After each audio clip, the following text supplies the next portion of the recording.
Fire. It can erupt any time, anywhere, especially in industrial environments where the risk is always present. Factories, warehouses, they're full of flammable materials. These materials can turn a small spark into a raging fire. One spark can turn into an inferno in mere seconds. That's why knowing how to use a fire extinguisher is crucial. It's your first line of defense. It's not just about protecting property, it's about saving lives, yours and your colleagues. Every second counts. Imagine this, a small fire breaks out in the corner. You react quickly, you grab the extinguisher without hesitation. You put out the fire before it spreads, disaster averted, lives saved. The situation is under control. That's the power of being prepared. Preparation can make all the difference.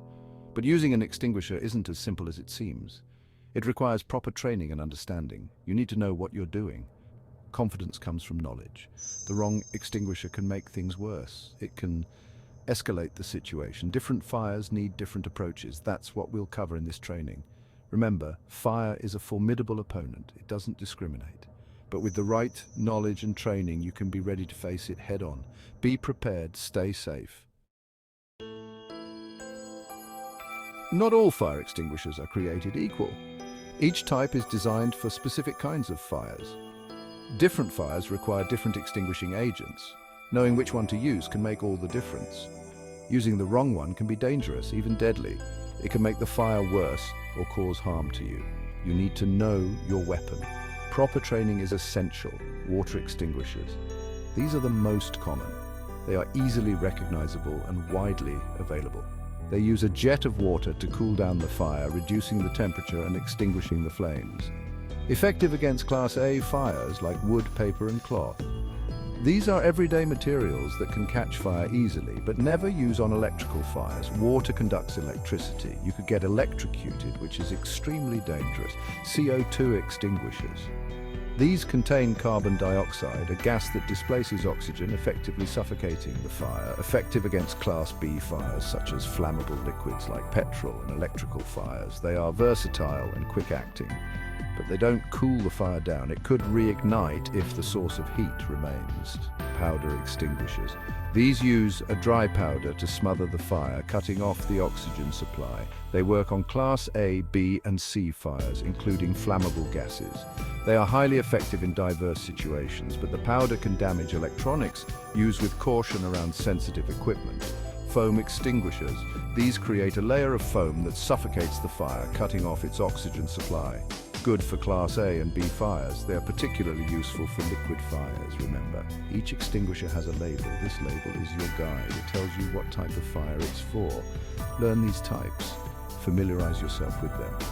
Your life may depend on it. Being prepared can save lives. Before you tackle a fire, you need to know what's fueling it. Identifying the type of fire is the first crucial step in effectively combating it. This is crucial in choosing the right extinguisher. Using the wrong one can make the situation worse. Misidentifying the fire type can be disastrous, leading to rapid escalation and increased danger. There are 5 main classes of fire, each with unique characteristics and hazards. Class A, ordinary combustibles like wood, paper, cloth, and trash.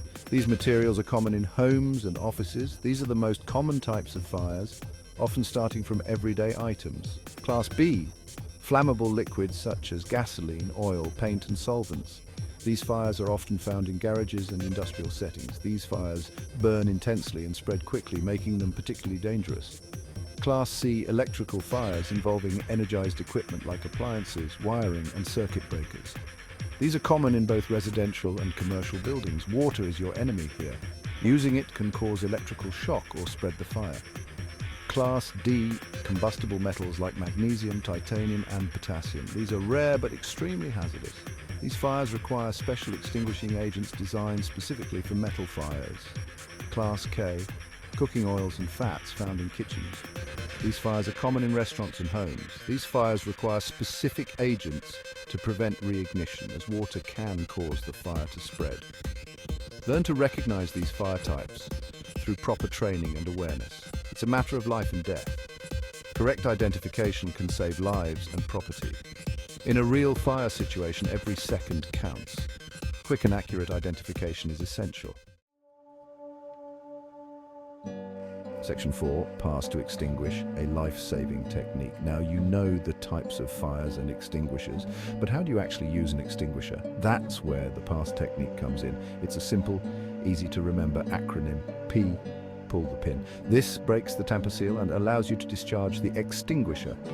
Aim low, point the nozzle or hose at the base of the fire, not the flames themselves. S, squeeze the lever. This releases the extinguishing agent. S, sweep from side to side. Move the nozzle or hose in a sweeping motion across the base of the fire to ensure complete coverage.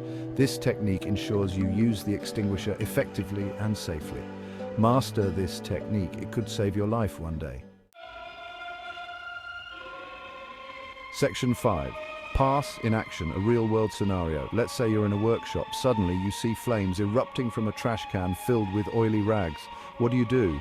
First, raise the alarm, shout fire to alert others. Then grab the nearest appropriate fire extinguisher. In this case, it should be a Class B extinguisher for flammable liquids.